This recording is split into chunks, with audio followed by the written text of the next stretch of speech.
Masalah yang terjadi di dalam artikel tersebut yaitu konflik agrari di Pulau Rempang, Batam yang baru-baru ini terjadi.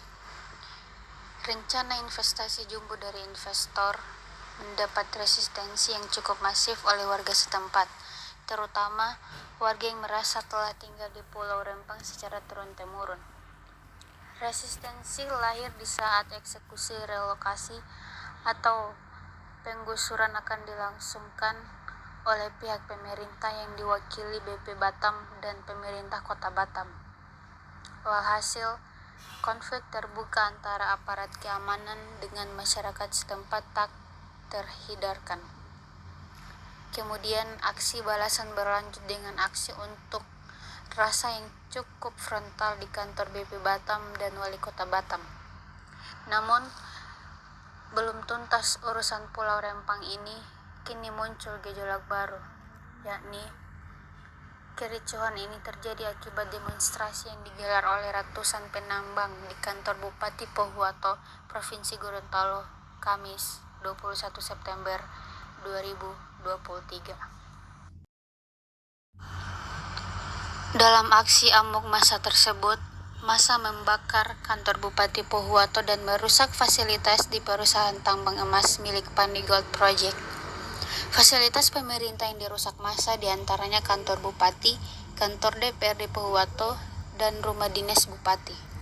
Selain masalah pengembalian lahan dan ganti rugi lahan, soal masalah pengerusakan lingkungan dan masalah perizinan perusahaan tambang di Pohuwato juga ikut diangkat oleh beberapa pihak, terutama dari beberapa LSM di Sulawesi. Kasus di Pulau Rempang dan Pohuwato nyatanya hanya segelintir kasus yang menggambarkan kerumitan urusan konflik agraria di Indonesia akibat berbagai persoalan, baik karena buruknya tata regulasi dari pemerintah, keberpihakan pemerintah yang terlalu berlebihan kepada investasi atau pengusaha, sampai pada masalah buruknya model dan gaya komunikasi pemerintah dengan masyarakat di lokasi investasi dilangsungkan. Menurut Komnas HAM, kasus Pulau Rempang dan Pohuwato hanya 2 kasus dari ratusan kasus konflik agraria di negeri ini.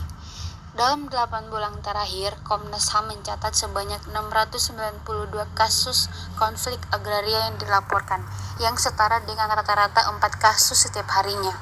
Jadi, baik dalam kasus konflik agraria pada umumnya maupun pada kasus Pulau Rempang dan Pohuwato sangat jelas bahwa pertama, ada masalah kebijakan yang tidak sensitif dengan keberadaan dan keberlangsungan masyarakat setempat.